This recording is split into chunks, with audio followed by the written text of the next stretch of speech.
కాకి పక్షులలో ఒకటి. మానవ జీవితానికి చాలా దగ్గరగా ఉన్నటువంటిది.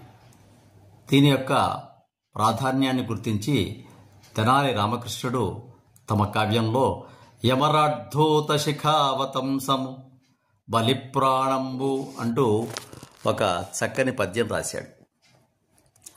ఇది యముని యొక్క దూతలాగా, బలిని తినేదిగా, చుట్టాల సమాచారాన్ని తెలిపేదిగా, రకరకాలుగా మానవుని జీవితంలో దీనికి ప్రాధాన్యం ఉంది. అదే కాకుండా దీనిని స్వాభావికమైనటువంటి పరిశుభ్రతను కలిగించేదిగా, న్యాచురల్ స్కావెంజర్గా కూడా దీన్ని పిలుస్తారు. అయితే కాకిగోళ అని, కాకి బలగమని దీనికి రకరకాలుగా ఉంటుంది. ఒక కాకి చనిపోతే కొన్ని వందల కాకులు వచ్చి దాన్ని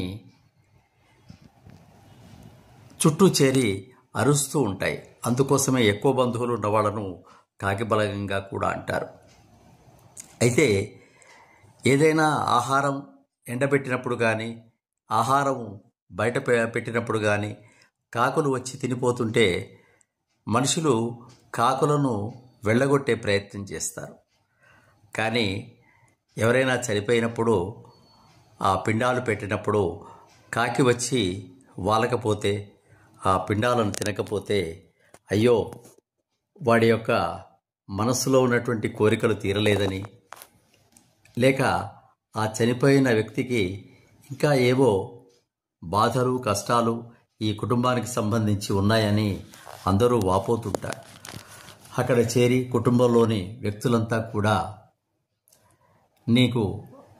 నీ కుటుంబానికి మేము అన్ని రకాల అండగా ఉంటాం, దండగా ఉంటామని పడిపడి నమస్కారాలు చేస్తే, అప్పుడు కాకి వచ్చి ఆ పిండాన్ని ముట్టిందనుకోండి, అప్పుడు అందరూ కూడా సంతోషిస్తారు.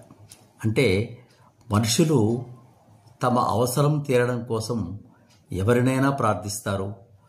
అవసరం తీరాక వారిని మళ్ళీ చూడనే చూడరు. అందుకోసమే నది దాటేదాకా ఓడమల్లయ్య గారు అని, నది దాటిన తర్వాత బోడమల్లయ్య గారు అనడం లోకంలో పొరపాటి.